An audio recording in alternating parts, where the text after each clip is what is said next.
काल दिनांक 12/5/25 रोजी परिमंडळ 3 कल्याण परिसरामध्ये अंमली पदार्थ बेकायदेशीर बाळगणाऱ्या लोकांवर कारवाई करण्याबाबत परिमंडळ 3चे प्रमुख श्री अतुल धेंडे, पोलीस उपायुक्त परिमंडळ 3 यांनी त्यांच्या पथकाला आणि पोलीस स्टेशनला आदेश दिले होते।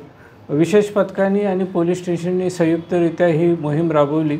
त्यामध्ये कोळशेवाडी पोलीस स्टेशन, बाजारपेठ पोलीस स्टेशन आणि खडकपाडा पोलीस स्टेशन ह्या तिघांनी मिळून 3 गुन्हे दाखल केलेले आहेत, 3 आरोपी अटक केलेले आहेत आणि एकूण कारवाईमध्ये 1 किलो 825 ग्रॅम वजनाचा गांजा जप्त करण्यात आलेला आहे। कोळशेवाडी पोलीस स्टेशनमध्ये आरोपी प्रथम गायकवाड, बाजारपेठ पोलीस स्टेशनला आरोपी गोपाळ भिडे आणि खडकपाडा पोलीस स्टेशनला महिला नामे शहनाज हुसेन इराणी अशा तिघांना या गुन्ह्यामध्ये अटक करण्यात आलेली आहे, त्यांच्यावर कारवाई करण्यात आलेली आहे। एक आरोपीवर जो कोळशेवाडीला आहे त्याच्यावर पूर्वीचा एक गुन्हा दाखल आहे।